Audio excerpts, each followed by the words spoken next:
Good morning everyone. Ayan, palabas na kami ng bahay dahil kagigising lang ng anak ko at katatapos lang magatas. Labas na kami kasi kami ay mamamalengke at anong oras na. Naka-stroller pa siya pero naglalakad na yan. In-stroller ko lang kasi pag kami ay naglalakad ko ano-anong pinagdadadampot. Kaya in-stroller ko para hindi siya magdadadampot. Maya-maya may nakita kong estudyante dyan yan. Hindi ko na siya kinuha na kasi baka camera siya. Sabi ko sa kanya, ba't ang aga mo umuwi? Sabi niya, nagpa-cancel na daw si Mayor. Pero anong oras na, Mayor Along? Ano ba?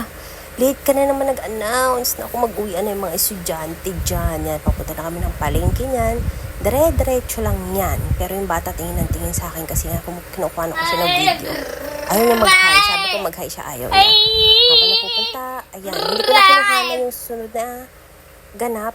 Sa Osave lang kami. Pauwi na kami niyan at nabili ko na yung mga dapat kong bilhin na recipe ko mamaya. Kala mo naman, napakasap ng lulutuin, charis. Ayan, yung mga estudyante nag-uwian na dahil late na nag-announce si Mayor Along. Ano ba, Mayor? Ayan, yan yung Osave namin dito sa Caloocan branch. Mas madalang kaming mamili kasi dyan sa Osave. So, mas more on dali talaga kami. Huwag kayo maingay, huwag niyo ko i-bash. Dire-diretso lang. Stroller pa rin kami hanggang pag-uwi. Ayan na. So, yung anak ko, tahimik naman niya pag nasa stroller. Kailangan meron na siyang hawak na ganyan, yung nasa kamay niya.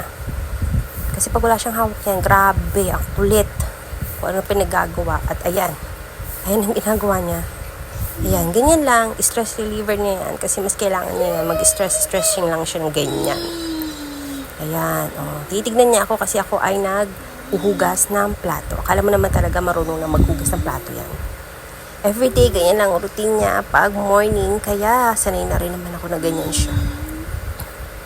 Diba, ganyan na siya, ilang siya ng hanggang sa mapagod siya magkaka-i dyan, ilang siya ng Yan. Ganyan din ba yung mga anak niya, mahilig din magkagaganyan. Yung iba, hindi ko nila lahat. Sorry. Iububo pa ako, ano ba yan, nakakahiya naman sa voice over ko, ayan. Nag-iilang yung anak ko na parang dinosaur yung kamay. Ayan, charis lang. Don't get me wrong, ganyan lang talaga siya. Pero napakakulit niyan at napakalambing. Yan. Ganyan tayo may mga awesome kid, mga malalambing anak at sobrang kulit. Ayan, hindi ko naman nila lahat So, ayan. Ganyan, mahilig siya magkakakain, magsusubo na kung ano-ano. Pero meron siyang therapy dyan. Minamassage ko yan para maiwasan yung paggaganyan niya. So, okay na yan. Bye-bye. That's it. Thank you. Ingat po sa lahat.